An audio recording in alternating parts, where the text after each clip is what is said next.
Hey, nappy friend, welcome back to our nappy little club. You're home now, and we saved your spot. Tonight we are drifting back, far back, to a city built on water and dreams, Renaissance Venice. But we won't be visiting the doges, palace as a guest or admiring priceless art. No, we are going to feel the city in our bones, in our muscles, from the water up. We are going to become a gondolier. You'll feel the damp morning chill seep into your clothes, smell the salt and ancient stone, and hear the gentle lapping of the lagoon against the hull of your very own gondola. This life is one of immense physical toil and secrets, a far cry from the romantic serenades you might imagine.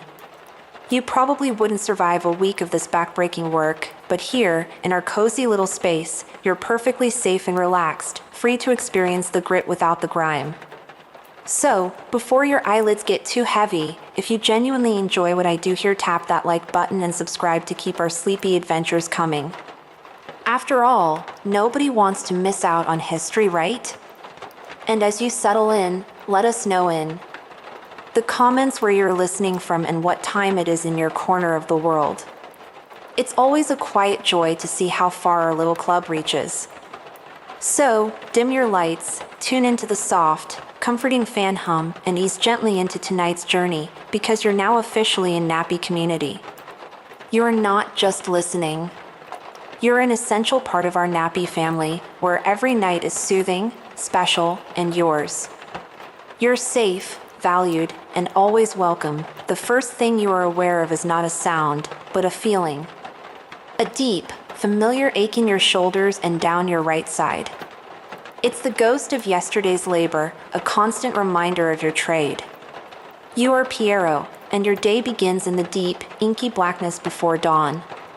You slide from your straw-stuffed mattress, your bare feet meeting the cold, damp stone floor of your small room in the Castello district. The air is thick with the scent of brine and wet wood, a perfume you've known since birth. Outside your small, shuttered window, there is not yet a hint of light, but the city is never truly silent. You can hear the faint, rhythmic slosh of water in the narrow canal below, a sound as constant and comforting as your own breathing. You don't need a lamp. You know every dip in the floor, every treacherous corner of the small apartment you share with your mother and two younger sisters. Quietly, you pull on your rough-spun trousers and a simple shirt, the fabric coarse against your skin. In the main room, you grab a hunk of hard bread from the table, chewing it slowly as you slip on your worn leather shoes. This is your breakfast. It's always the breakfast. Your father, and his father before him, started their days the same way. It is the fuel for the stepping outside, the pre-dawn air hits you. It's cool and heavy with mist, a thick gray blanket that softens the hard edges of the buildings and muffles the world in a sacred quiet. The labyrinth of alleyways, the calle, are empty now. Later, they will teem with life, a chaotic symphony of merchants shouting, children laughing, and neighbors arguing. But now, in this moment, the city belongs only to the water, the cats, and the gondoliers. You walk with a purpose, your steps echoing softly against the worn stones, navigating the maze not by sight, but by a deep, instinctual map carved into your memory. You arrive at the small, sheltered mooring where she waits. Your gondola. She isn't a grand vessel, but she is yours, bequeathed to you by your father when his back finally gave out. You run a hand over her sleek, black flank. She is cool and smooth beneath your calloused fingers. Untying the thick rope from the weathered wooden piling, the palo, you feel the familiar, gentle bob and sway as she comes alive. You step aboard, your weight causing her to dip gracefully. For a moment, you stand on the stern, feeling the perfect balance of the craft beneath your feet. This is where the magic and the science of your profession merge, a widely known fact that you simply feel is truth. Your gondola is asymmetrical. It is a sleek, black banana, curved to the port side. Historians will one day confirm that the left side is longer and wider than the right, a deliberate and ingenious design. This asymmetry is what allows you to propel nearly 2,000 pounds of wooden passengers forward with a single oar from a single side, without the boat simply spinning in circles. It's a masterpiece of subtle engineering, but to you, it's just the way things are. It feels right. The boat is an extension of your body, and its curve is the curve of your own hip as you push the oar. You slide the long, elegant oar, your remo, into the intricate, carved oarlock, the furcola. The furcola is a work of art in itself, a strangely shaped piece of walnut wood with multiple points and curves. It's not just a pivot, it's a gearbox. Each notch and cradle allows you to change your stroke, to brake, to turn sharply, to reverse, all with subtle shifts of the oar. Sliding the blade into the murky water, you give the first push. The gondola glides away from the mooring, silent as a phantom. You are moving through a dreamscape. The mist is so thick you can barely see the opposite side of the narrow canal. Palaces rise up like gray ghosts on either side, their ornate facades and grand doorways obscured by the swirling vapor. The only sounds are the rhythmic dip and pull of your oar, the gentle groan of the furcola as it bears your weight, and the soft gurgle of water splitting at the bow's iron prow, the faro. As you approach a blind corner where a smaller canal feeds into yours, you cup a hand to your mouth. "Oi!" you call out, your voice cutting through the fog. It is a simple, melodic warning, a sound that has echoed through these watery streets for centuries. It's a curious part of your language, a vocabulary of the canals. A different call for turning, another for stopping. It's how you avoid catastrophe.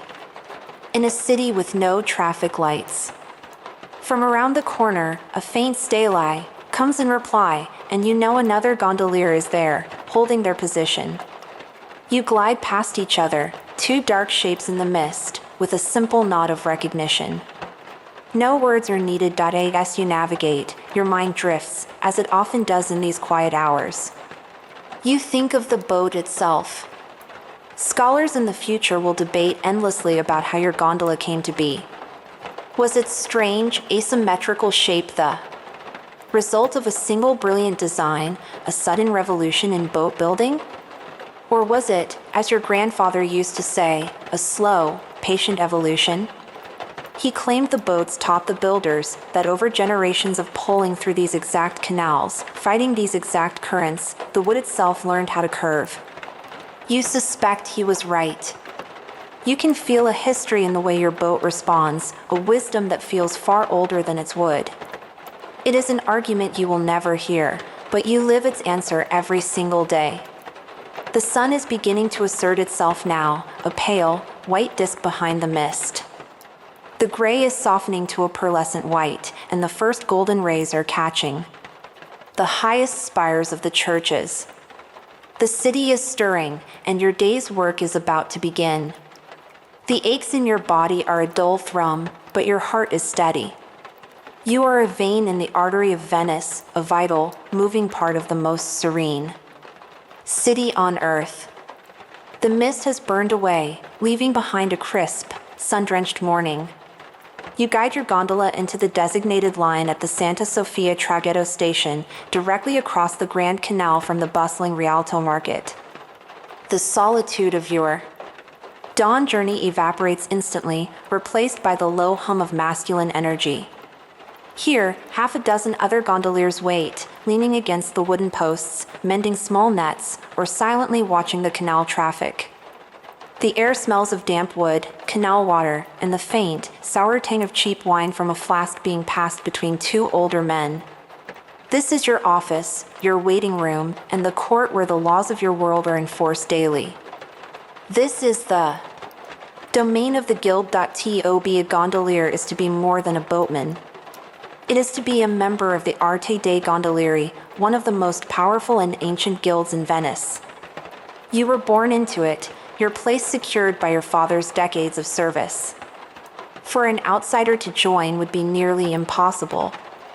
The guild is a fortress, protecting its own with a fierce, almost fanatical loyalty. It sets the fares, ensuring a nobleman can't bully you into a cheaper ride. It provides a small pension for widows and helps care for the sick. In a city as precarious as Venice, this security is a gift beyond measure. But it is a gift with 1,000 tiny strings attached, and each one is wrapped around a different part of your life. You feel those strings now as you wait your turn. You are fourth in line. The order is sacred, determined by who arrived first. To jump the queue would be unthinkable, a violation that would bring the wrath of the Gastaldo, the guild master, down upon you.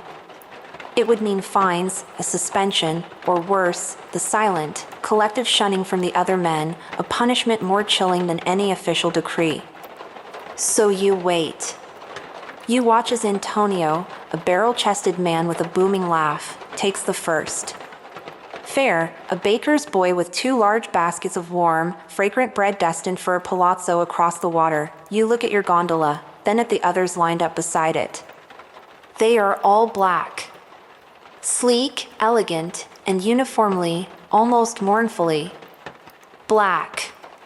This is perhaps the most famous rule of all, a well-known historical fact that defines the visual character of the entire city. It is the result of a sumptuary law, a decree passed by the Venetian Senate to curb the wild excesses of the cities. Nobility. You've heard the stories from your grandfather, who heard them from his. He spoke of a time before the law, a time of riotous color.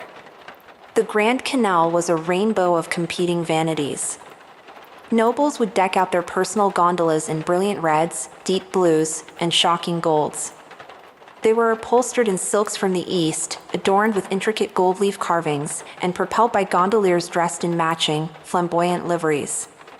It was, by all accounts, a fabulous, floating spectacle of one-upmanship. A bit much, really. The state grew tired of the petty and expensive rivalries. So they passed the law. All gondolas for personal transport were to be painted black. A simple, elegant, and deeply annoying solution for the peacocking nobles. There's a quiet irony in it that you sometimes appreciate. The law, intended to enforce modesty and stamp out individuality, accidentally created one of the most powerful and romantic symbols in the world. By making every gondola the same, they made the gondola unique. You can't help a small, wry smile. All that aristocratic pride and ego, defeated by a bucket of black pitch. It's a comforting thought that, of course, the official story is never the only story in Venice. Among the gondoliers, and even among the more cynical historians of the future, there is a quiet debate about the real reason for the black paint. Old Manetto, the wiry man sipping from the wine flask, spits on the ground and mutters that it had nothing to do with the nobles. He claims it was the state's way of controlling the gondoliers themselves.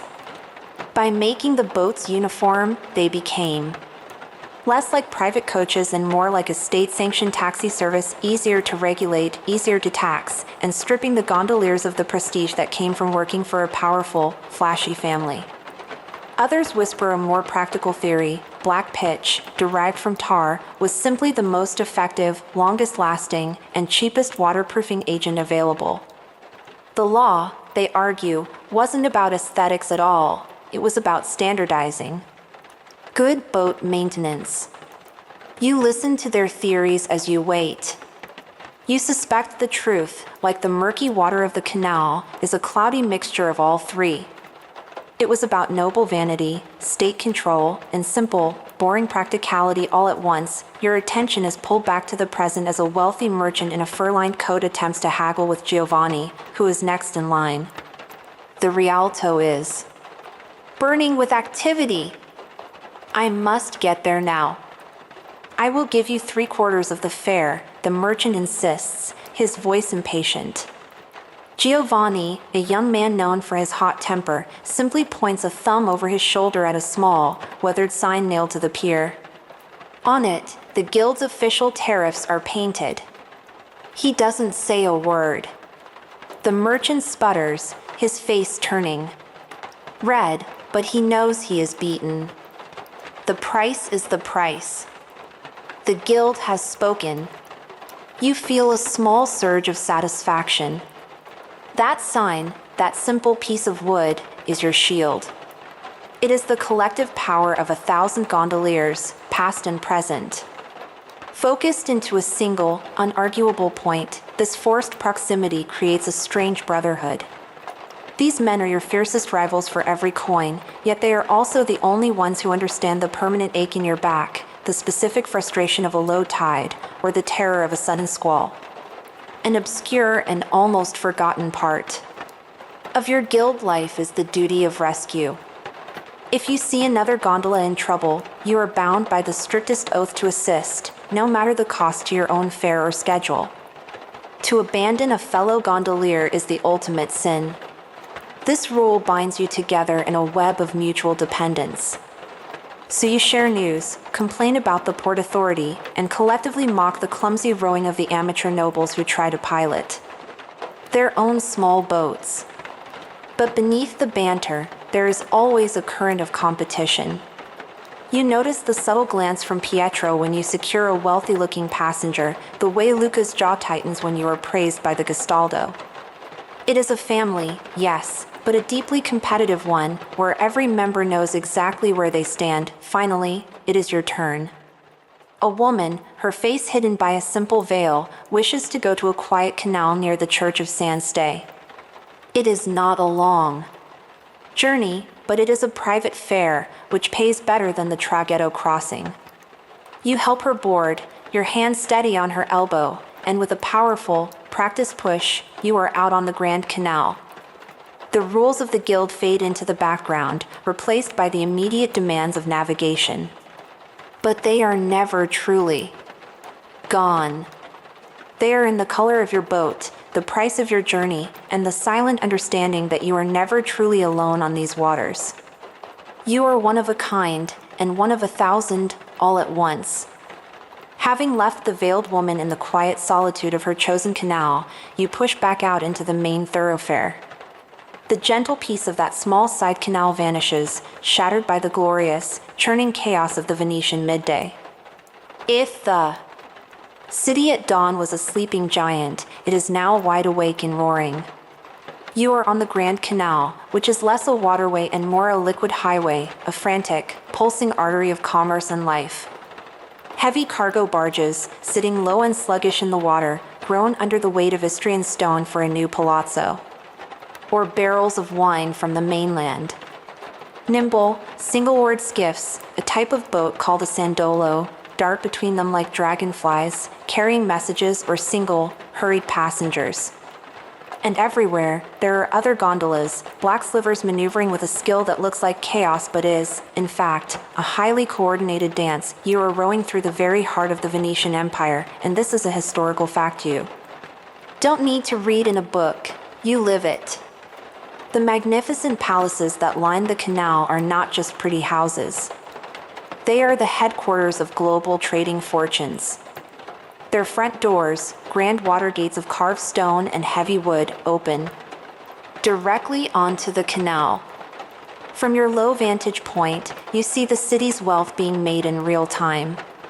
You glide past the Palazzo dei Camerlenghi near the Rialto Bridge, where state treasurers work feverishly, their windows open to the canal.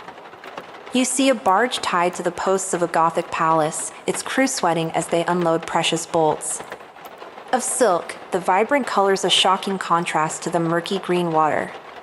You are the circulatory system, the tiny blood cell flowing through the main vessel, witnessing the exchange of nutrients that keeps the whole organism of the Republic alive and powerful. Your day becomes a blur of faces, a cross-section of the entire city delivered to you in brief, 10-minute intervals. Your first new fare is a master baker, a large, flour-dusted man with kind eyes and arms as thick as small trees. He carries a wide, flat basket covered by a clean white cloth, and the air in your gondola is immediately filled with the divine, comforting scent of hot, fresh bread. He is taking it to the patriarch's residence, a morning delivery of the highest importance. He hums a cheerful, off-key tune as you row, and you find yourself smiling. It's a simple, honest fare, and the smell alone feels like a form of payment.no. Sooner have you dropped him off than a frantic man in a fine woolen coat practically leaps into your boat. He is a merchant, and he clutches a leather satchel to his chest as if it contains his own heart. He needs to get to the Banco de Giro at the Rialto, and he needs to get there now. He sits ramrod straight, his eyes darting left and right, scanning every boat you pass. You've seen this look 1,000 times. It's the look of a man whose fortune hangs on a thread, balanced on a rumor of a lost shipment or a shift in the price of pepper. You say nothing. You are a vessel, a conveyance. The dramas of your passengers are like the weather. You pass through them, but they are not yours to own. It gives you a small, private pleasure to charge him the exact same guild-mandated fare as the cheerful baker. In your gondola, for a few precious minutes, all men are equal. Later in the afternoon, you take on a different kind of fare. A young couple, so clearly in a world of their own. He is dressed as a clerk or perhaps a student, his clothes neat but well-worn. She, however, wears a dress of fine velvet, and though she has a simple shawl over her head, you can see the glint of expensive earrings. They ask for the fells. This is the small, enclosed cabin that can be fitted over the passenger area of the gondola. It is a stuffy, black box, a hassle to attach and a pain to row with as it catches the wind. But it offers two things Venice desperately craves: shelter from the rain and, more importantly, privacy. You attach the cabin, and the lovers disappear inside. As you row, you hear only the low murmur of their voices, intense and secret. You are facilitating a small rebellion, a stolen moment of affection between two people on opposite sides of the social chasm. The fells itself is a curious, almost forgotten invention, a little black box of secrets. It has hidden illicit lovers, sealed treacherous business deals, and shielded disgraced nobles from the public gaze. It is the city's confessional, its secret meeting room, and its lover's lane, all in one. You don't much like the clumsy thing, but you appreciate the extra coin it brings. In moments like this, with your passengers hidden away, you become aware of the city's true sound. Historians of the future will debate what Renaissance Venice actually sounded like. They will imagine quiet, romantic canals, the gentle dip of an oar. You would laugh at that.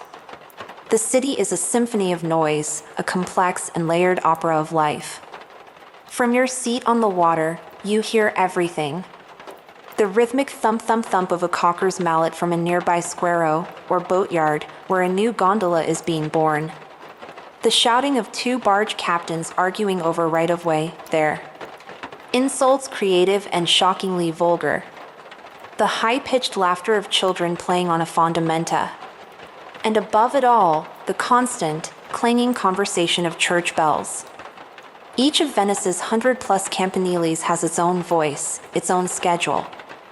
They clang for Mass, for the start of the workday, for the midday hour, all of them telling a slightly different time, creating a beautiful, chaotic sense of timelessness.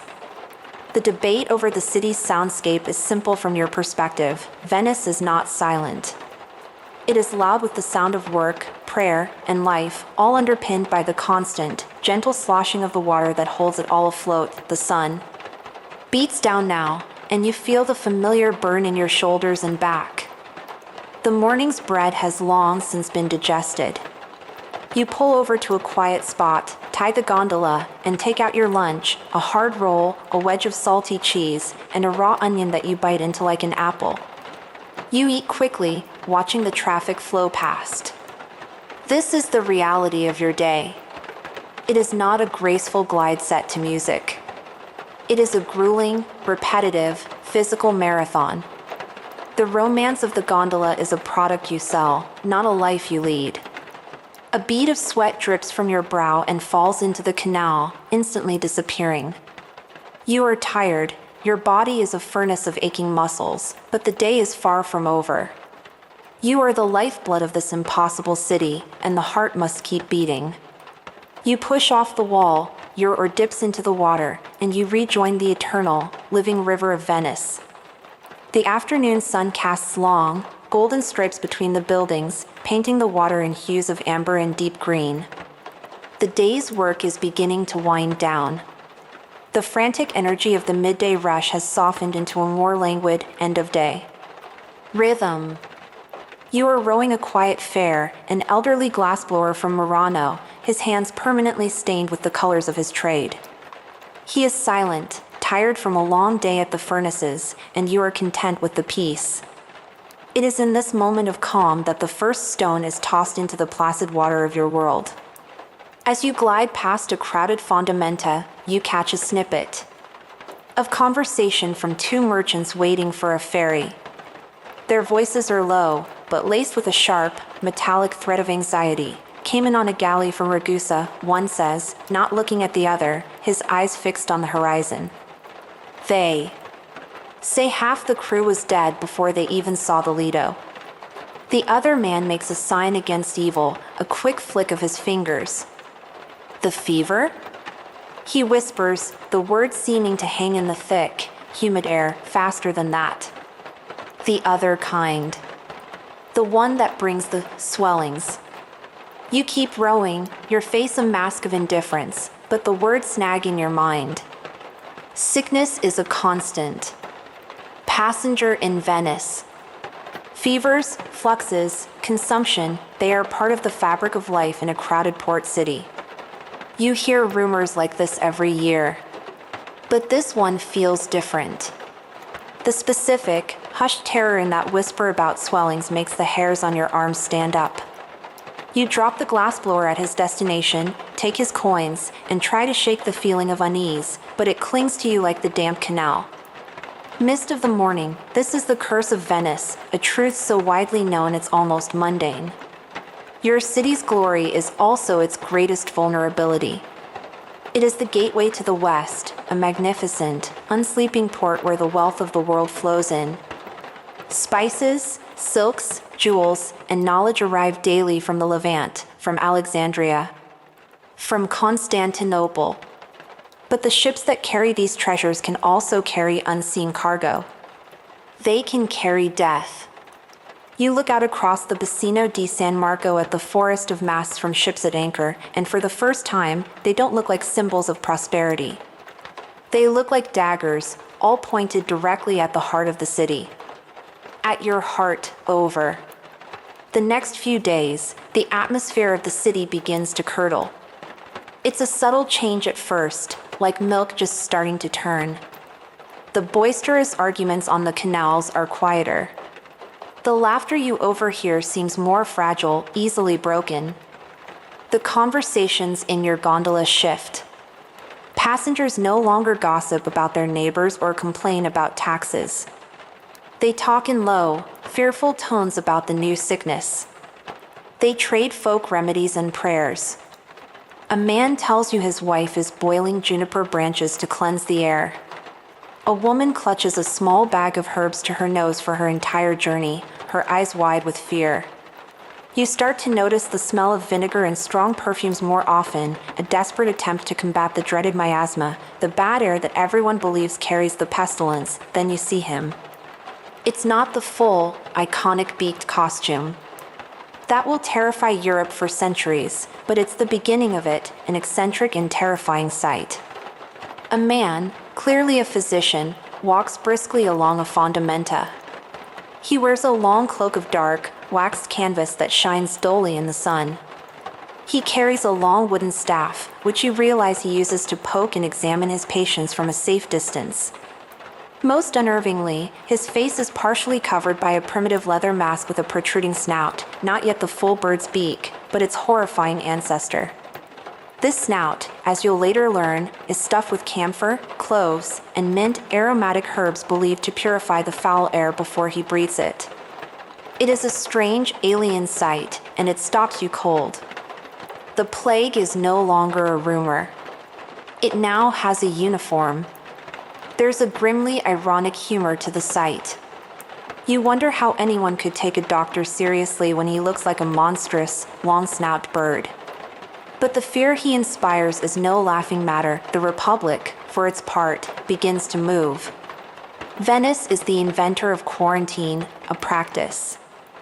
born from the bitter experience of past plagues. The word itself, quarantina, comes from the Venetian for 40 days. But as historians will one day debate, the effectiveness of these measures is a matter of constant struggle. Is it better to seal off the sick and let the healthy survive, or is it a cruel act that creates floating prisons? You see this debate play out in real life. The Magistrato alla Sanita, the health office, orders a yellow and black flag, the signal of pestilence, to be hoisted on the mast of the galley from Ragusa. The ship is now officially a prison. Guard boats, paid for by the state, circle it. Day and night. Nothing and no one is allowed on or off for 40 days. From your gondola, you see the ship, now a silent, grim silhouette against the sunset. You hear stories from other boatmen of desperate cries from the deck in the dead of night, of bodies quietly lowered into the water. The quarantine is a logical precaution, a necessity. But seen from the water, it looks like a tomb, the fear is. No longer just in the air, it is in your boat. You start to watch your passengers with a hawk's eye. A man coughs, and you hold your breath, your muscles tensing. A woman seems too pale, her forehead slick with sweat, and the 10-minute journey feels like an eternity. Every fare is a roll of the dice. Every coin you accept feels warm, possibly with fever. When you return home that night, the smell of vinegar is sharp in your small apartment. Your mother insists you wash your hands, face, and neck in a basin of it before you're allowed to touch anything or anyone. Her face is etched with a new kind of worry. She asks you who you ferried today, if they looked healthy, if they coughed. The shadow that fell over the lagoon has now crept under your door. Later, as you lie on your straw mattress, the familiar symphony of the Venetian night seems to have changed its tune. The distant shouts sound less like revelry and more like cries for help. The tolling of a church bell no longer marks the time, but seems to be counting down to something terrible. The ache in your shoulders is nothing compared to the cold, hard knot of dread tightening in your gut. The whispers have done their work. The fear is here.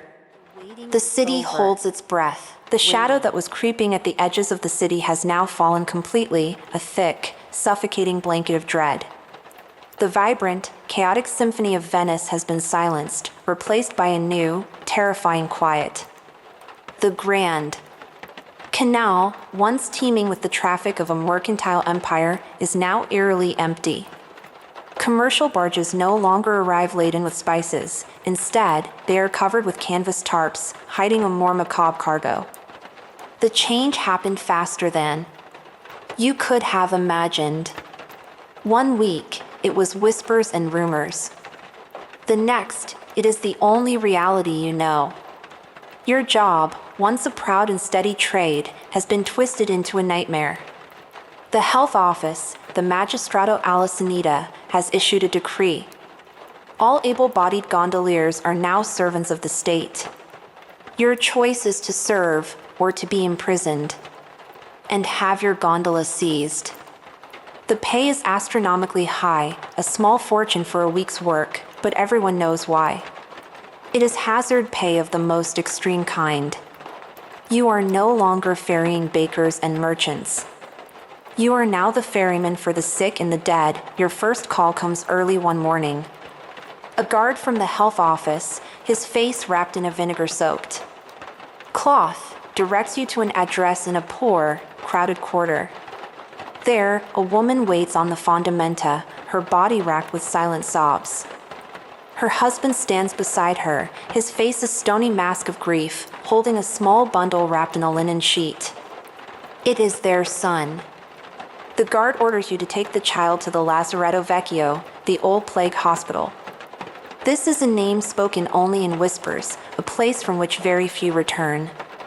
This institution is a famous Venetian invention, the first of its kind in the world, an entire island dedicated to isolating and treating the plague-stricken.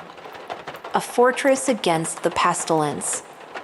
As you help the father place the small, terrifyingly light bundle in your gondola, you avoid looking at their faces. You cannot afford their grief. You focus on the oar, on the feel of the wood in your hands.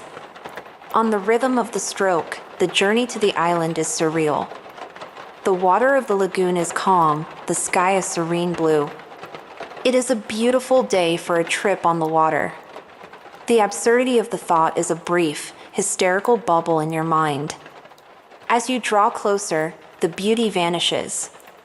You can see the grim, high walls of the lazaretto, and a constant plume of thick, greasy smoke rises from within it, the smoke of burning bedding, clothes, and the last worldly possessions of the afflicted. The air here smells of sickness, wood smoke, and a chemical sharpness. That stings your nostrils. You pull up to a designated dock, where two figures in the now familiar waxed cloaks and primitive masks are waiting. They take the small bundle from your gondola without a word. The child does not make a sound. You don't know if he is asleep or already gone. You don't want to know. You push off from the dock immediately, rowing with a frantic energy. You do not look back. As soon as you are out of sight, you begin the cleansing ritual dictated by the health office, washing every surface of your boat with the harsh vinegar provided, a futile feeling attempt to wash away the invisible stain of the disease. The days blur into a horrific routine.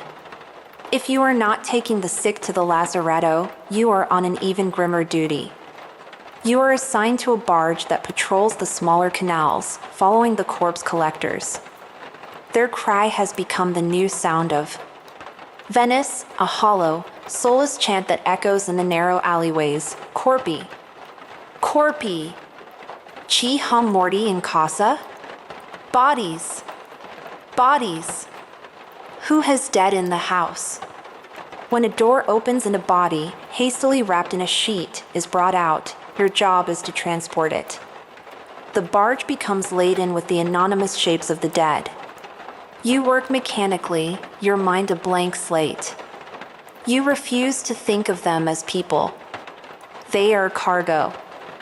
They are shapes. The sheer, overwhelming number of them is what shocks you most. Last month, a single death in a neighborhood was a cause for gossip and mourning. Now, you ferry dozens before. The midday bells have even rung their dissonant, out-of-sync chimes. I end this new world where science and prayer have failed. The city turns to superstition. You see it everywhere, a rash of desperate, eccentric folk magic. Crude crosses are painted on doors in white lime. Little pouches of herbs are hung on windows. You see a dead toad nailed to a doorpost, a bizarre and forgotten folk remedy intended to draw the plague poison from the house. People carry strange amulets. A fellow gondolier shows you his, a small lead disc stamped with an astrological sign. He swears it will protect him. You have developed your own irrational ritual. Before you accept a fare, living or dead, you reach forward and tap the iron ferro at your gondola's prow 3 times. It is a meaningless gesture, but it is yours. In a world where you have no control, this tiny, secret act is a small anchor. Of sanity, the question of how many are dying is a constant, unanswerable debate. Historians will one day argue for centuries over the true mortality rate of this outbreak. Was it 1 in 3 Venetians who perished? Was it half the city? Some. Accounts will suggest even higher numbers. You are living inside that debate, and to you, the numbers are both meaningless and absolute. At the sparsely attended wine shops, you hear the wild rumors. Old Manetto claims 300 died yesterday. Luca, his face pale, swears he heard from a clerk at the Sanita that it was over 1,000. The numbers are too big to comprehend. The truth you witness is more tangible. You row down canals that were once your daily route and see entire stretches of houses sealed shut by the authorities, a crude red cross painted on the door. You knew the family that lived in that one, the cooper with the loud laugh and his 3 daughters. Now, there is only silence. You don't need a number. The proof is in the emptiness. The city is hollowing out from the inside, and you are its witness. The work changes you. You are becoming a ghost yourself. You move through the city, but you are not part of it anymore. You are marked, tainted by your proximity to death. When you return home, your sisters scurry away from you. Your mother leaves your food on a stool by the door and watches you eat from across the room, her eyes filled with a terrible mixture of love and fear. You don't blame them. You are a walking contamination. You barely sleep. When you do, you dream of rowing, but the canal is not filled with water. It is filled with a slow-moving tide of shrouded shapes, and they all have the faces of people you once knew. One evening, you are rowing back from San Michel, the cemetery island, your barge finally empty. The sunset is breathtaking, a riot of orange, pink, and deep purple that sets the sky on fire and reflects beautifully in the still water. The beauty feels like a personal insult, a cruel mockery from a god who has clearly abandoned your city. In the profound silence, broken only by the rhythmic dip of your oar, a thought strikes you with absolute clarity.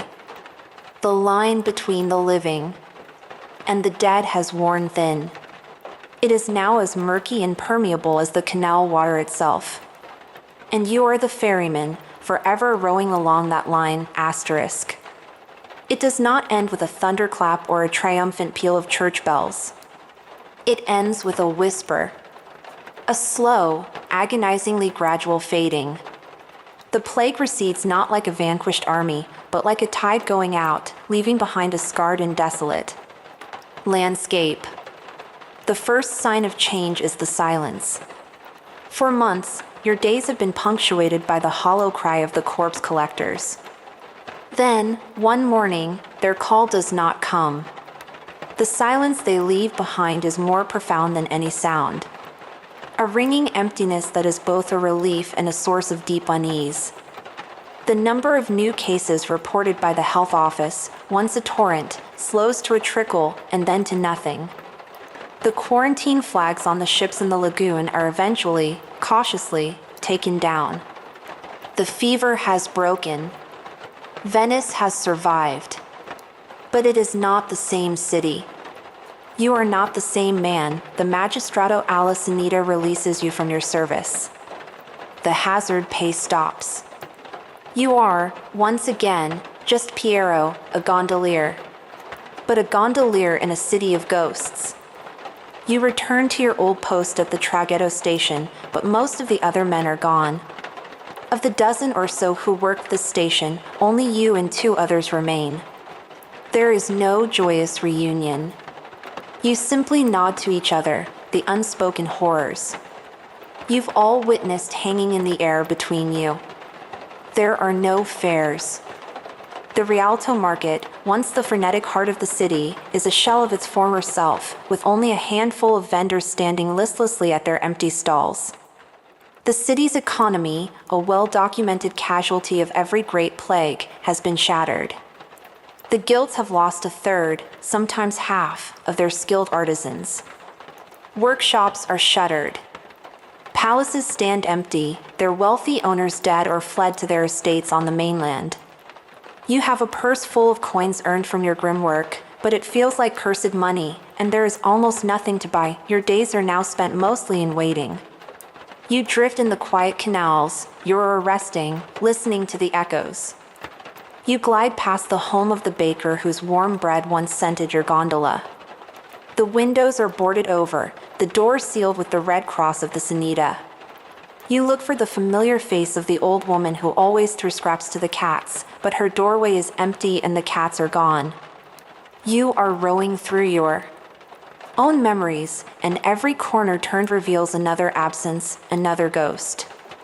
The physical world is the same, the stones, the water, the bridges are all still here, but its soul has been carved out. Slowly, tentatively, life begins to seep back into the city's veins. It starts with small sounds, a shutter creaking open for the first time in months. The timid, hesitant sound of a hammer from a workshop. The cry of a baby, a sound so new and full of life it is almost shocking. You start to see the scavazzini, a curious and specific class of men born from the plague. They are the official disinfection crews. Dressed in protective clothing, they enter the sealed homes of the dead to cleanse them. You row past a palazzo where they are at work. All its windows are thrown open, and a thick, acrid smoke, burning sulfur, billows out. They are washing the walls with vinegar and lime, burning what furniture cannot be salvaged. It is a grim, smoky ritual, a civic exorcism.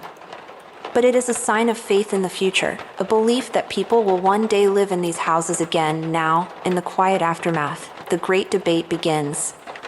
You hear it in the wine shops, in the market, in the hushed conversations of the few passengers.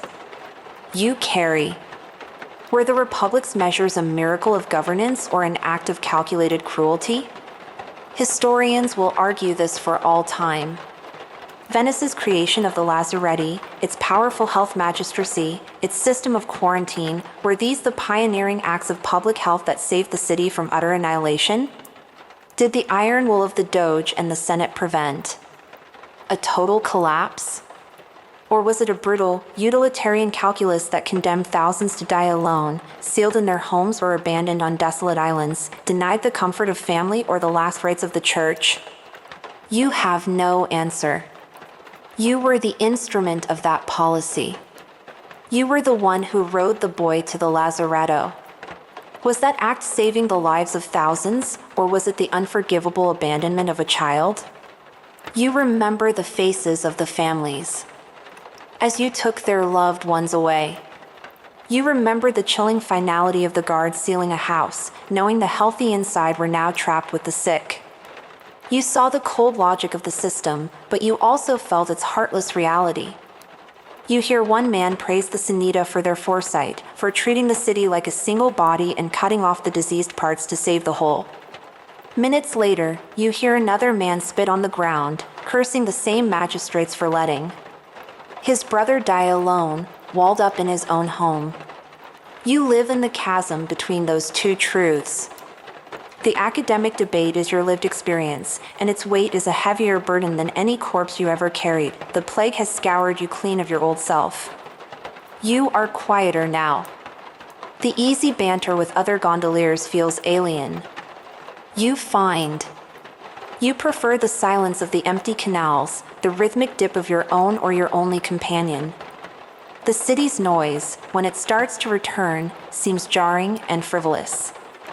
The money in your purse feels disconnected from you, the wages of a different man from a different lifetime. You look at your hands on the oar, the callus is familiar, but the skin is strangers. You survived. The word itself feels hollow. As the weeks turn into months, a fragile sense of normalcy returns. More boats appear on the canals. More shops open their doors. But it is a new normal, one built atop a vast and recent graveyard. You row past the Doge's palace, a symbol of the enduring power of the Republic. It survived. The city survived. But as the evening sun casts long shadows across the water, you know that some shadows never leave. They just become a part of the landscape. You are a gondolier in Venice, a city that has stared into the abyss and did not blink. And you, its humble servant, have stared into it with her. Years have passed since the great sickness. The city breathes again, scarred but alive. The frantic energy has returned to the canals, the markets are once again crowded, and the sound of construction is a constant, hopeful chorus. You are older. Now. The plague left lines on your face and a quiet watchfulness in your eyes that never quite disappears. You survived, and in the new Venice that rose from the ashes of the old, your trade has taken on a new and vital importance. In a city that nearly died from a shared breath, privacy has become the most precious commodity. And you, Piero, are one of its primary merchants. Your gondola, especially with the dark, womb-like fells attached, is the most private, secure. and soundproof room in the entire Republic, you have perfected the art of invisibility. As you stand on the stern, your body braced, your oar slicing through the water, you become part of the boat. Your presence is as natural and as easily ignored as the carved forcola or the iron prow. You have trained your face into a mask of serene neutrality. Your gaze is fixed on the water ahead, on the subtle currents, on the traffic. Your passengers, seated just a few feet away, quickly forget you are there. They are enclosed in their own world of silk, leather, and whispered words. And when they forget you, they speak. Your gondola, a simple boat of wood and pitch, transforms into a floating confessional, and you, its silent pilot, become the unintentional keeper of 1,000 dangerous secrets. This is the nature of your city, a well-established historical truth. Venice may call itself the most serene republic, but it is an oligarchy run by a tangled web of powerful, competing families. Their lives are a constant, high-stakes game of alliances, rivalries, and betrayals. And you are their transport. You ferry them from their ancestral palazzos to the Doge's palace for meetings of the Great Council. You take them to quiet, waterside casinos for games of chance where fortunes are won and lost. You deliver them to secret meetings in secluded gardens. You are the invisible thread stitching together the entire, glittering, treacherous tapestry of Venetian high society. Each day brings a new set of whispers, a new glimpse into the hidden machinery of power. One afternoon, you ferry a nobleman of the powerful Contarini family. He is with his steward, and they believe themselves to be alone inside the fells. You hear words like dowry, unacceptable, and the girl's reputation. You piece together the story from the angry, hushed fragments. A planned marriage alliance is collapsing because the prospective bride has been seen with a man who is not her intended, a poet of no standing. The nobleman is not concerned with his daughter's heart. He is furious about the potential damage to a lucrative business merger the marriage was meant to seal. The conversation is cold, brutal, and entirely about money. Another evening, under a sliver of moon, you transport a different kind of power. Your passenger is a famous cortigiana onesta, one of the city's celebrated, educated courtesans. She is wrapped in shimmering silks, and her perfume fills the small cabin. Her destination is the palazzo of the French ambassador. As she adjusts her veil, she mutters to her lady's maid, "Remind me to ask the ambassador about the new grain tariffs from Byzantium." Senator Gradenigo will pay handsomely for that information before the council session tomorrow. In that single sentence, you understand her role. She is not merely a companion for the powerful. She is a key player in the city's information economy, a spy in silk, trading one kind of intimacy for another. The secrets of Venice have a formal and terrifying outlet. Scattered across the city are the Bocche di Leone, the lion's mouths.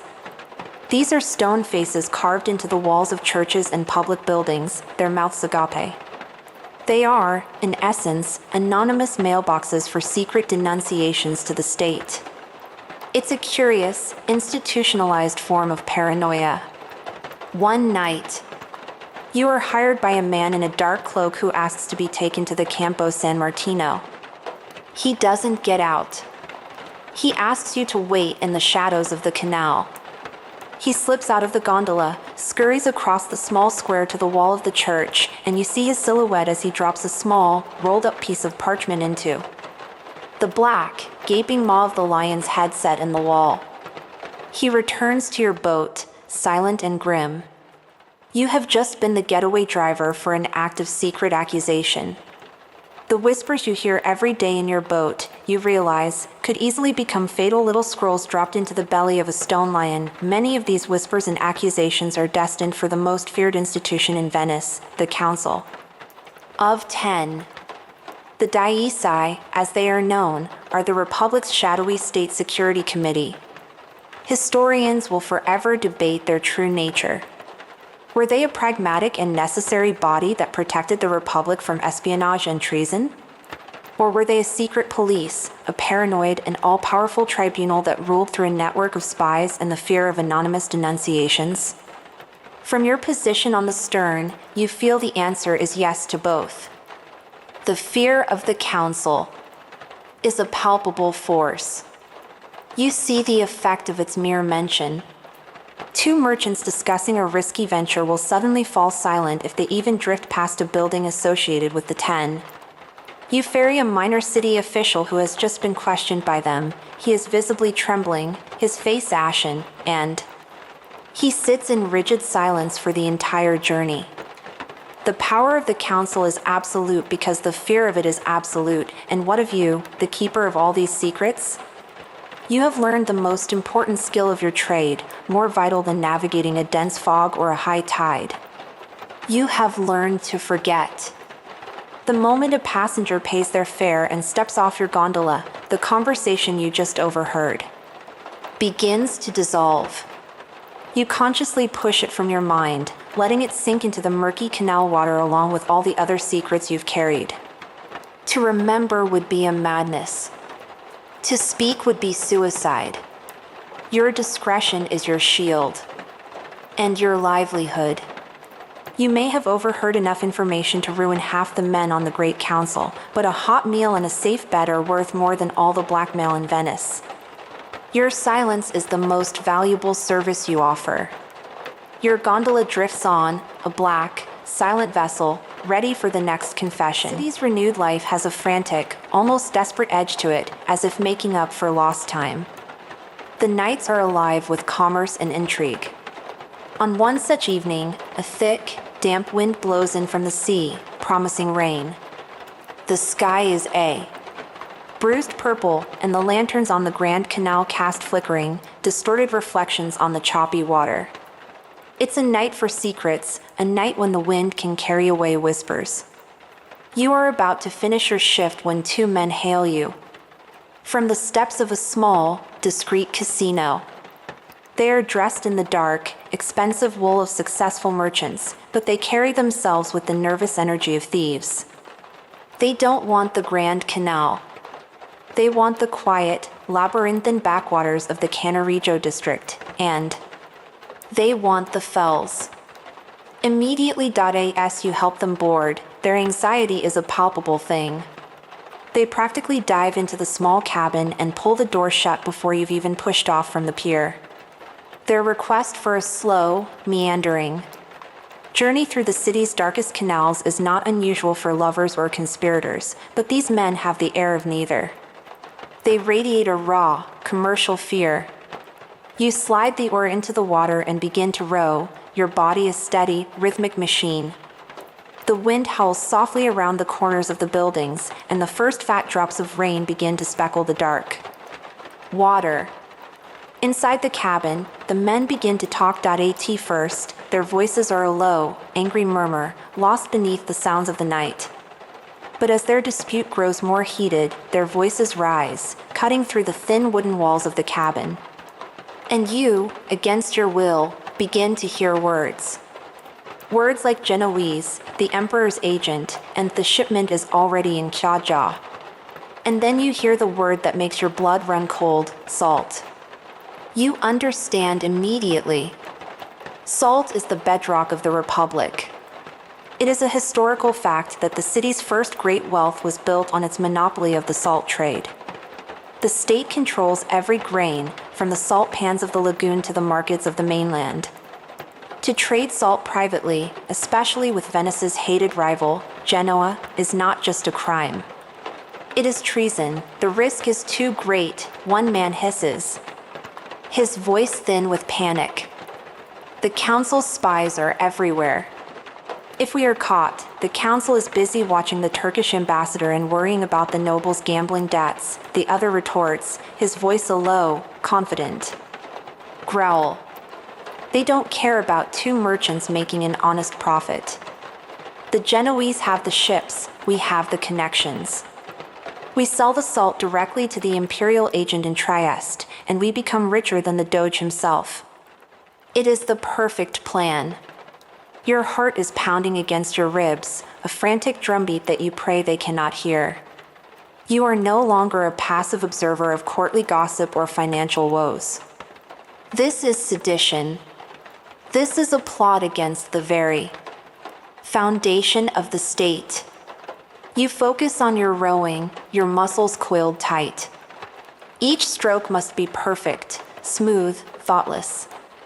You are a simple boatman. You hear nothing. You know nothing, then the murmuring inside stops. Abruptly, the silence is more terrifying than the argument. You hear a soft scrape, and a sliver of light appears in the darkness ahead. The small shutter on the front of the fells has been slid open a crack. You feel an eye on your back, studying you.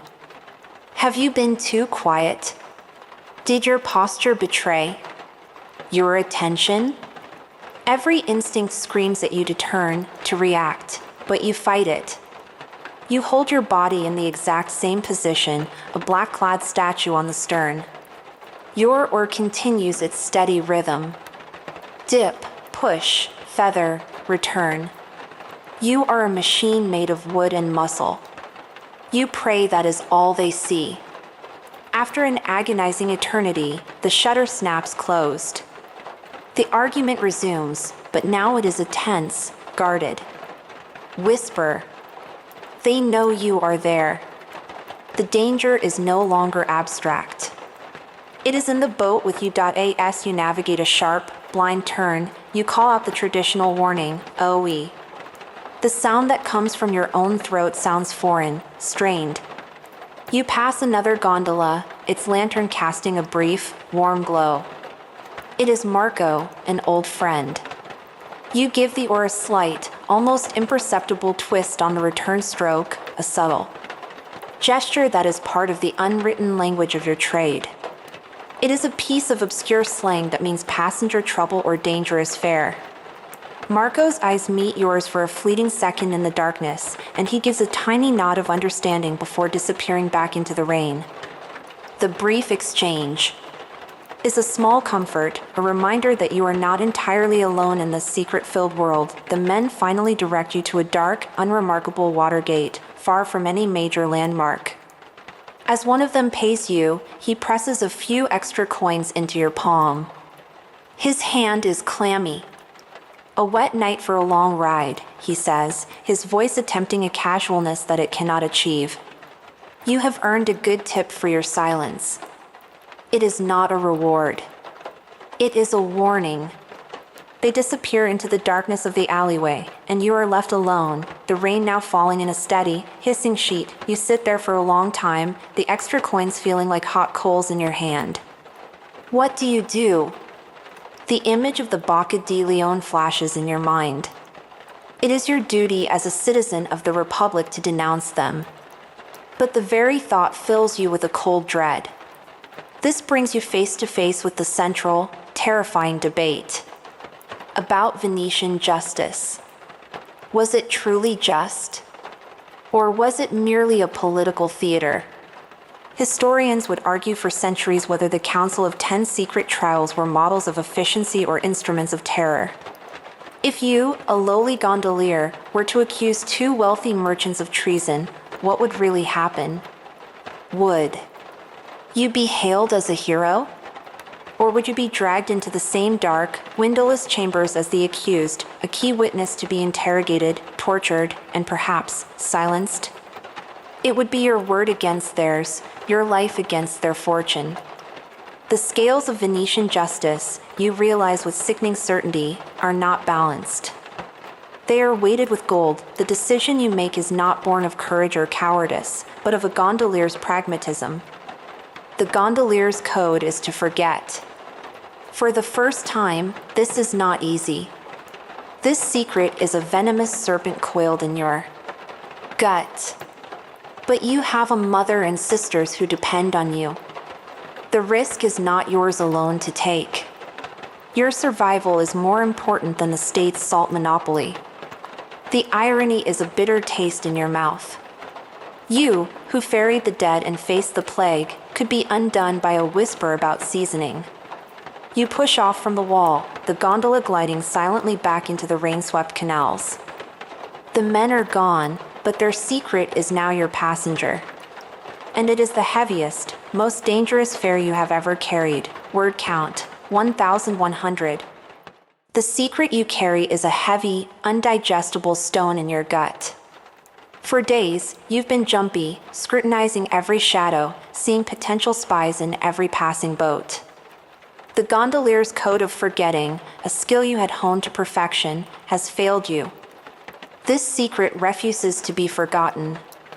The burden of it isolates you, making the familiar canals feel alien and hostile. Feeling the crushing weight of your solitude, you do something you rarely do. After mooring your gondola for the night, you walk deep into the Castello district to a small, unassuming wine bar, a Baccaro, tucked away in a courtyard far from the glittering facades of the Grand Canal. The place is small, dark, and comforting. The air is thick with the smell of old wine, sawdust, and frying fish. The low, beamed ceiling seems to absorb the sound, creating a bubble of intimacy. This is a haven for the working men of Venice, boat builders from the nearby arsenal, fishermen, and, most importantly, your fellow gondoliers. Here, away from the judgmental ears of their wealthy patrons, they can speak freely. You see Marco, the friend you passed on that rainy night, and he waves you over to a small table where several other familiar faces are gathered. A glass of rough, red wine is pushed into your hand, and for a moment, the stone in your gut feels a little lighter. The conversation is a low murmur, the usual litany of complaints and boasts that bind men together. They talk of the day's fares, the growing arrogance of the Doge's personal guards, the absurd price of firewood. But as the wine flows and the night deepens, the tone shifts. The idle chatter gives way to something else. It becomes a quiet, intricate exchange of information, a puzzle being assembled piece by piece. You realize you have stumbled into a session of the city's most effective and most invisible intelligence agency, the whispering network of the water. This is a fundamental, historical truth of your stratified city. While the nobility and the Great Council hold the formal reins of power, the real, up-to-the-minute information flows through the servant class. And no one is better positioned to gather it than you and your brethren. Antonio, a gondolier who primarily works the area around the arsenal, mentions casually that he ferried a naval architect who was complaining about a shortage of good oak. Luca, who often gets fares from the Jewish ghetto, notes that a prominent moneylender has called in all his loans. Marco adds that he has taken the same minor senator to the home of the Spanish ambassador 3 times in a single week, always late at night. Individually, these are just meaningless scraps of gossip. But here, in the dim light of the Baccaro, they are fitted together. A shortage of oak could mean delays in shipbuilding, a weakness Venice cannot afford with the Ottomans rattling their sabers. A moneylender calling in loans suggests a financial panic is brewing. A senator meeting secretly with the Spanish ambassador hints at a political intrigue that could shift the balance of power in the Republic. You are not just listening to gossip. You are witnessing the creation of a living mosaic of the city's true state of affairs, long before it is known to the Doge or his councils. These men are not just listeners, they are analysts, and their collective knowledge is a formidable power used for their own protection. If a noble gets a reputation for being violent or refusing to pay, the word spreads through this network like wildfire. Soon, that nobleman will find it mysteriously impossible to hire a gondola, with every boatman suddenly claiming to be pre-booked or on an urgent errand. It's a subtle, deniable, and highly effective form of collective bargaining.as. They talk, they eat.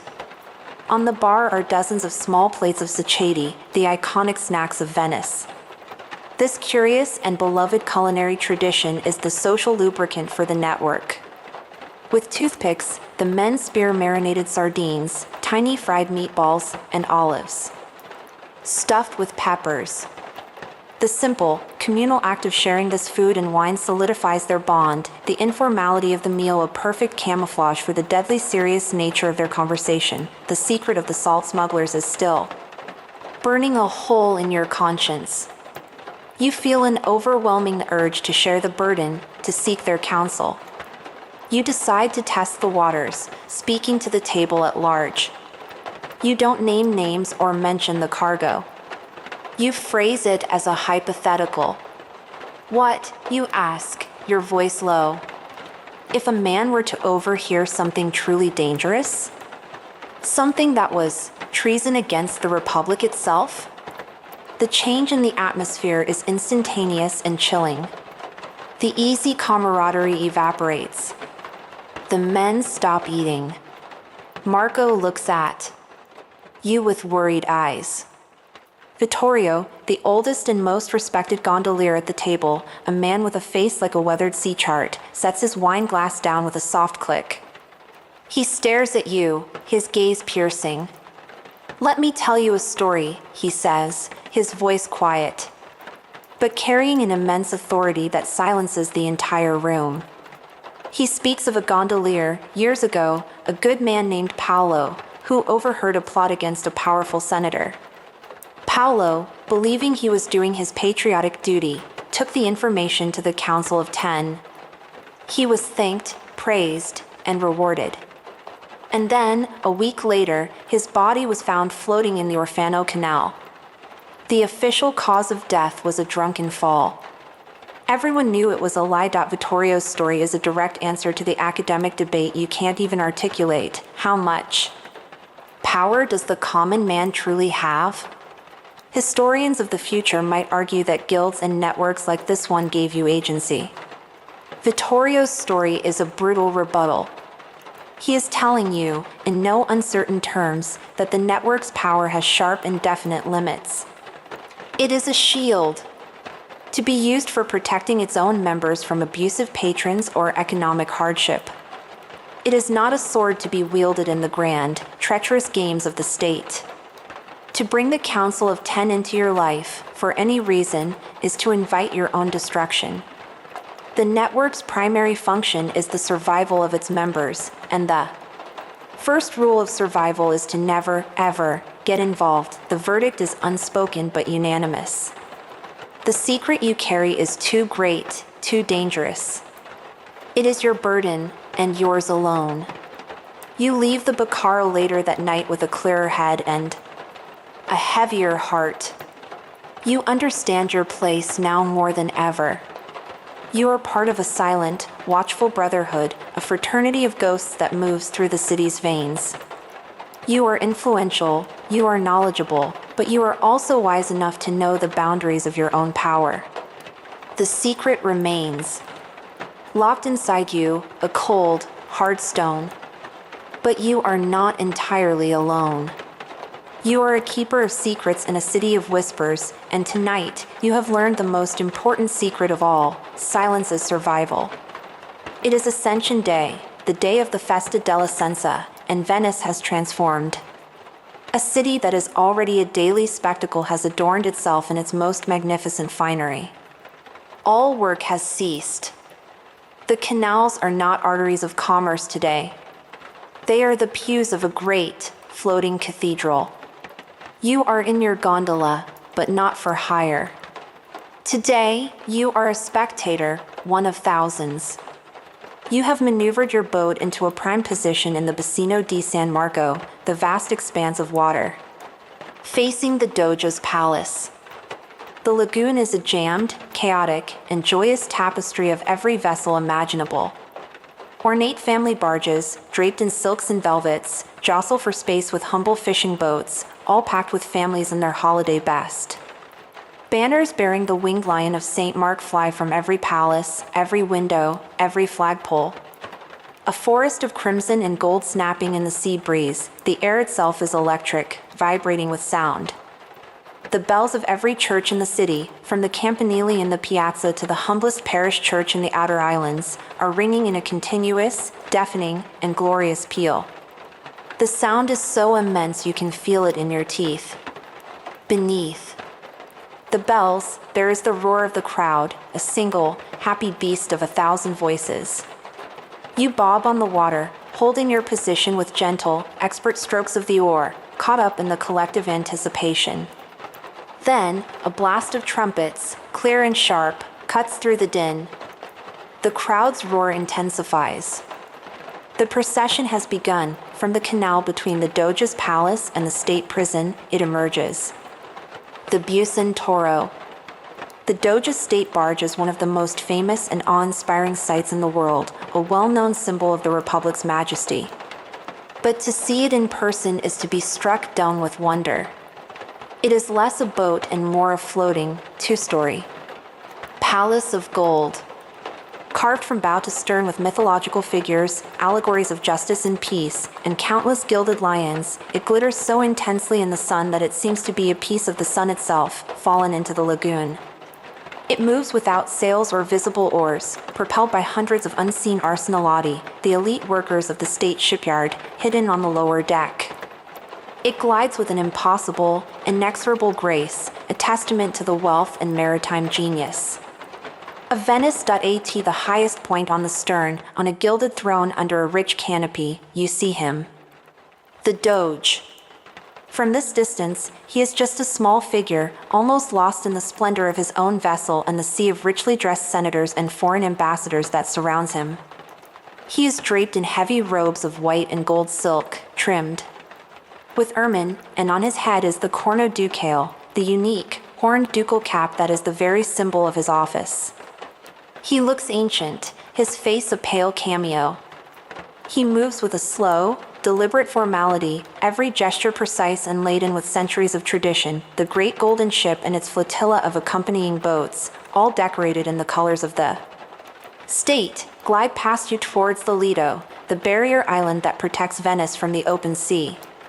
You are witnessing the Sposalizio del Mare, the marriage of the sea, the most important ritual in the Venetian calendar. It is a ceremony that proclaims Venice's eternal dominion over the waters that are the source of her power. The Doge, acting not as a man but as the living embodiment of the Republic, will soon perform the sacred act. He will toss a consecrated golden ring into the Adriatic and utter the ancient words, Desponsimus te, mare, insignum veri perpetuique dominii. We wed thee, O sea, as a sign of true and perpetual dominion. As you watch this magnificent display, this assertion of absolute power, you reflect on the chasm that separates your life from his. Your life is one of hard, physical labor. You wake with an aching back and end your day with sore, calloused hands.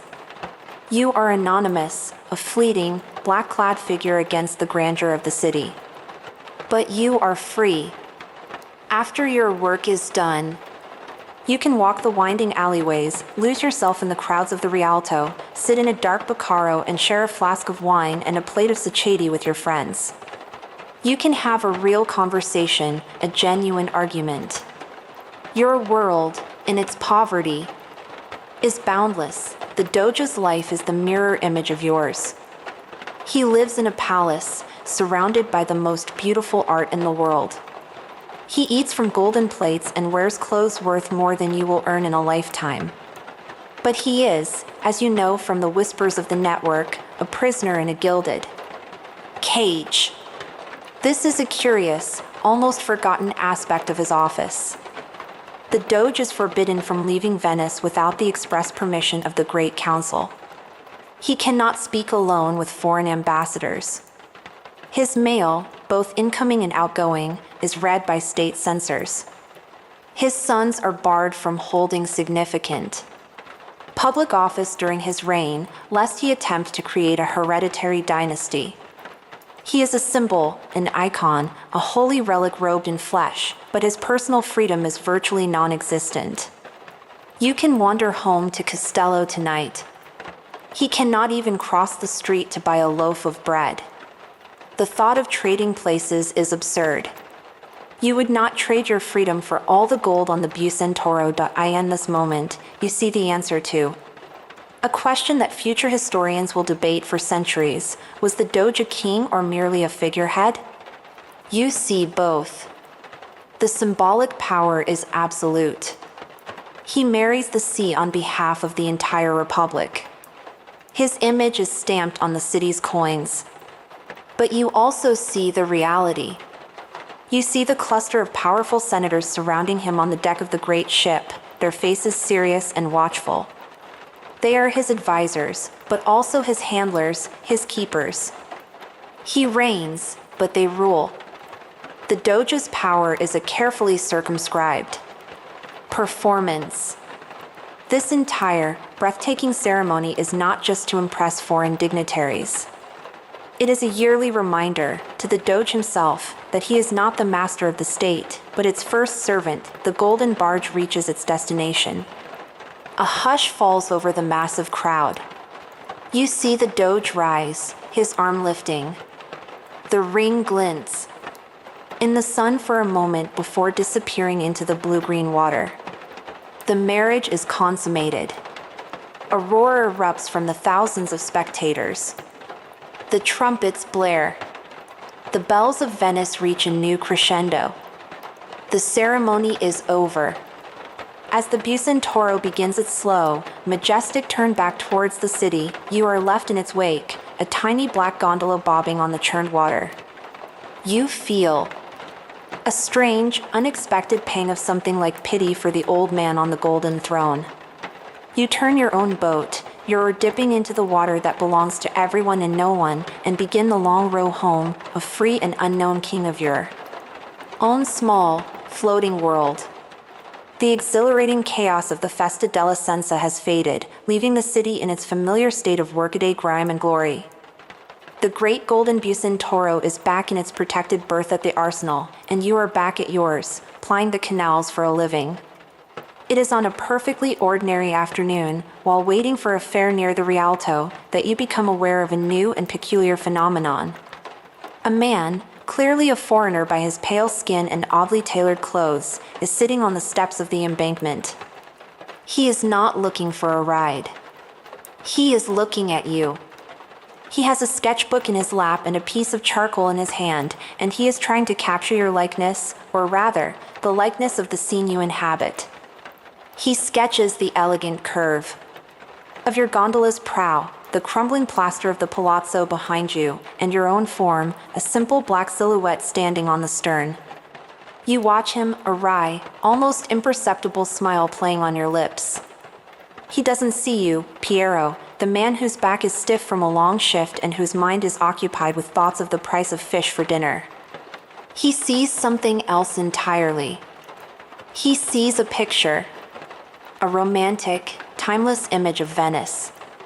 To him, you are not a worker, you are an aesthetic component, a piece of the scenery as vital as the water and the stone.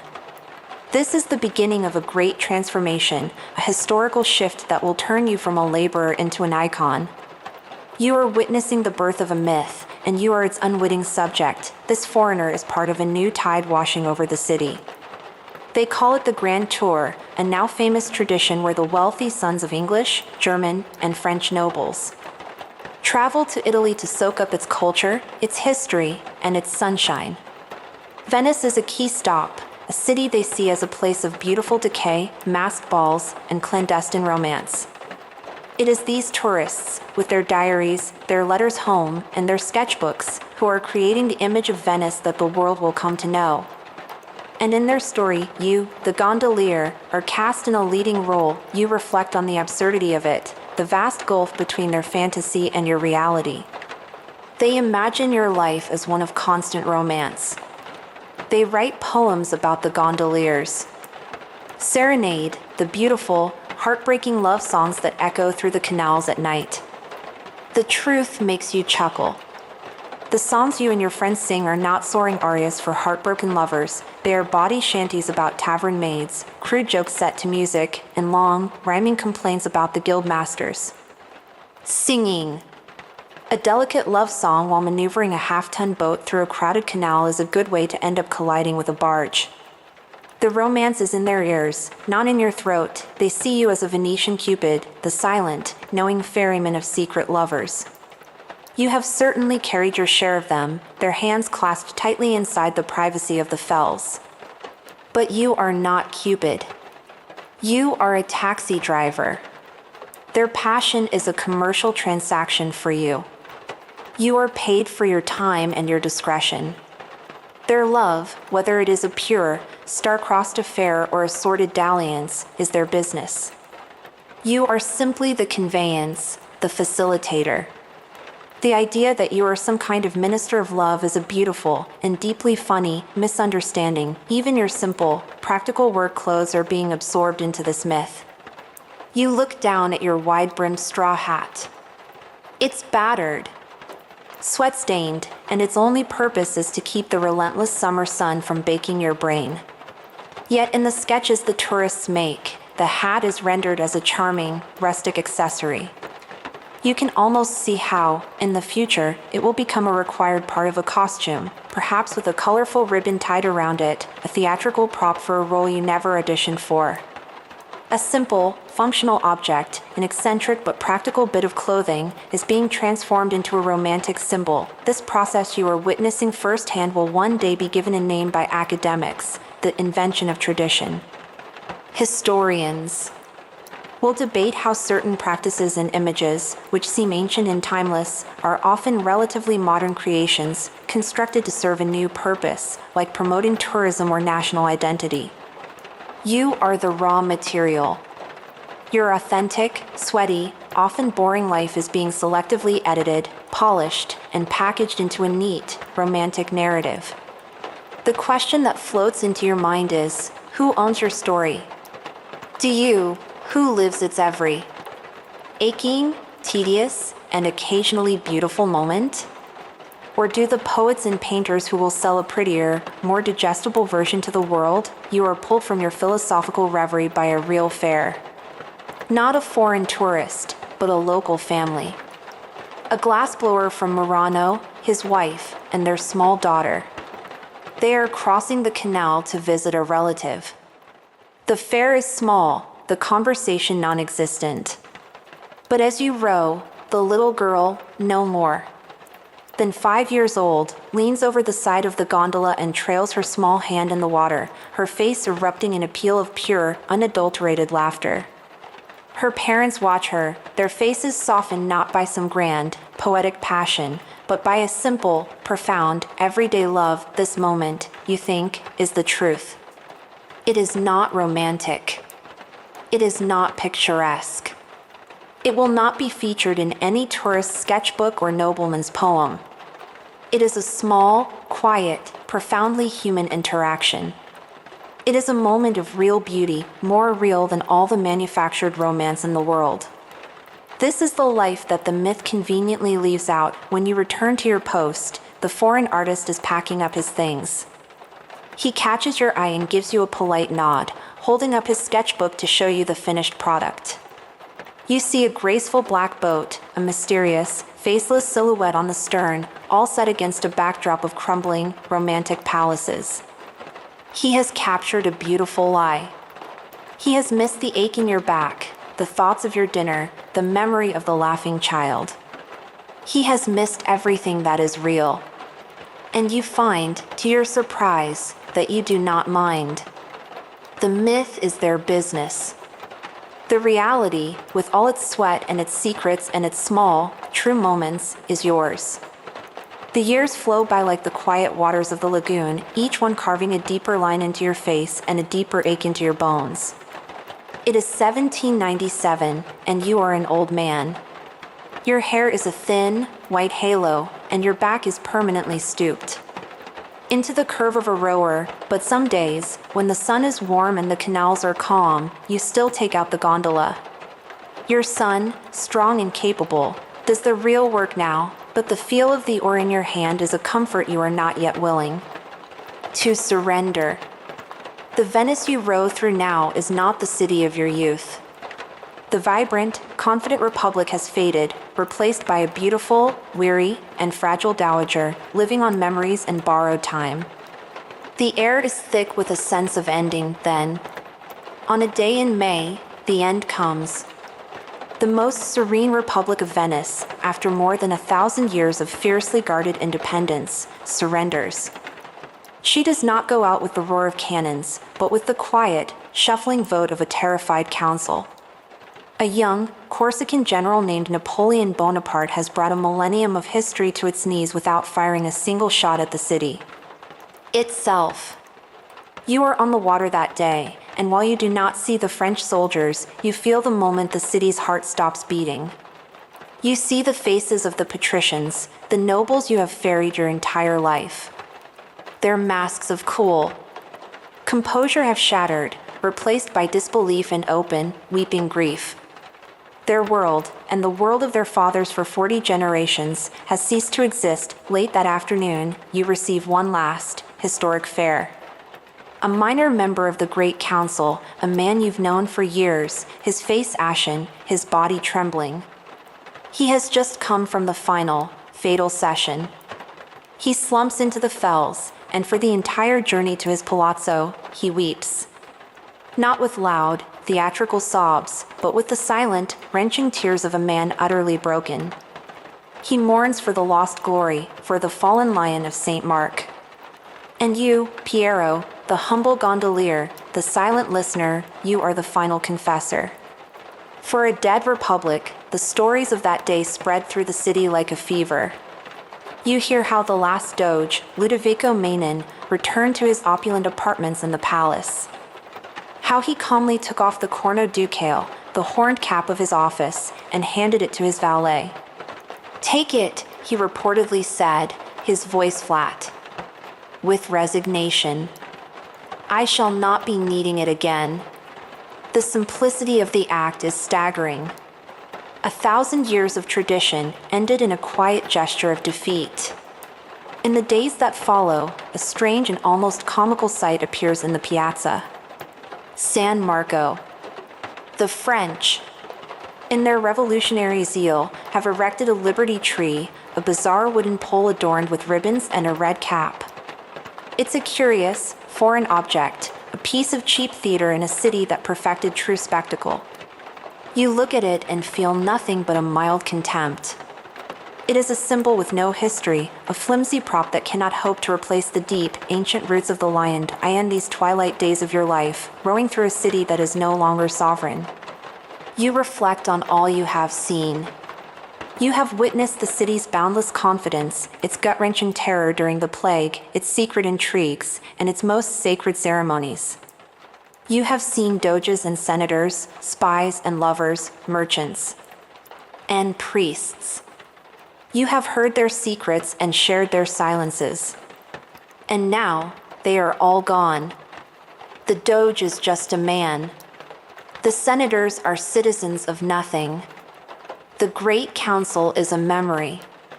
The mighty republic is a ghost. This brings you to the heart of a debate you have lived but could never name. The debate between the history of great men and the history of the common man. The official story of Venice was always the story of its doges, its admirals, its artists. But as you look around, you see the truth. The doges are gone, but the glassblowers of Murano are still firing their furnaces. The great admirals are footnotes in books, but the fishermen of Chioggia still cast their nets. The republic is dead, but you are still here. Your son is rowing your gondola. The act of propelling a black boat through these green waters endures. The city, stripped of its empire and its government, still needs its boatmen. The canals are still its streets.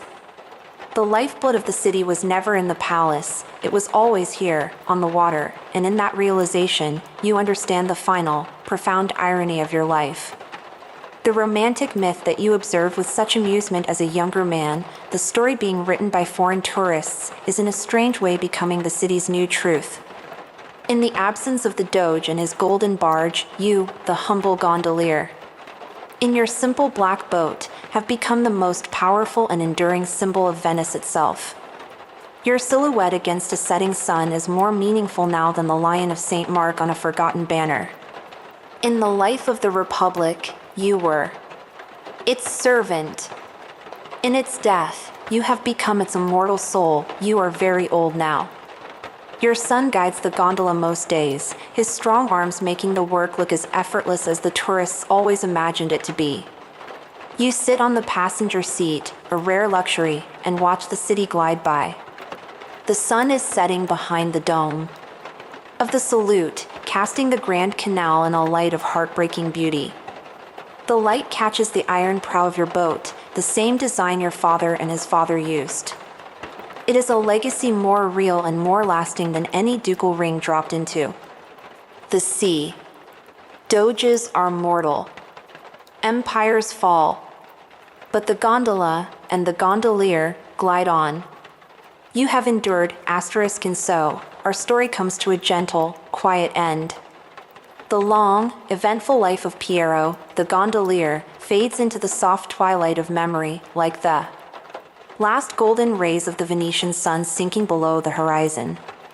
The great dramas of state, the horrors of the plague, the whispered secrets in the dark, they all dissolve now, leaving only the peaceful, rhythmic sound that has been with us all along. The sound of a single oar, dipping softly into the calm water, feel the gentle, steady rocking of the boat beneath you. It is a soothing, ancient rhythm, a cradle-like motion that has lulled the city for 1,000 years. The work of the day is done. The last passenger has been delivered safely to their destination. The heavy secrets have been forgotten, sinking into the deep, dark water where they can trouble no one. The canals are quiet now, hushed and empty. The only sound is the gentle lapping of water against the sleek, black hull, a soft, liquid whisper. Shoot, shhh, shhh. It is the sound of the city breathing in its sleep. The air grows cool and soft on your skin. The heat of the day has dissipated, leaving behind the clean, briny scent of the lagoon at night. You can feel the boat slowing, its momentum easing as it glides toward its final resting place. A gentle bump, soft as a sigh, as the gondola comes to rest against a weathered wooden piling. The journey is over. The rope is tied, securing the boat for the night. All is still. All is quiet. The gentle rocking slowly ceases, and you are left floating in a perfect, peaceful calm, safe and sound in the heart of the sleeping city. There is nothing left to do now but drift. Drift on the calm, dark waters of your own encroaching sleep. Let the quiet of the Venetian night envelop you, a soft, heavy blanket of peace. You are safe. You are at rest. You've reached the end of another cozy nappy tale. Sleep well, and remember, you're always welcome here. Sweet dreams, nappy friend.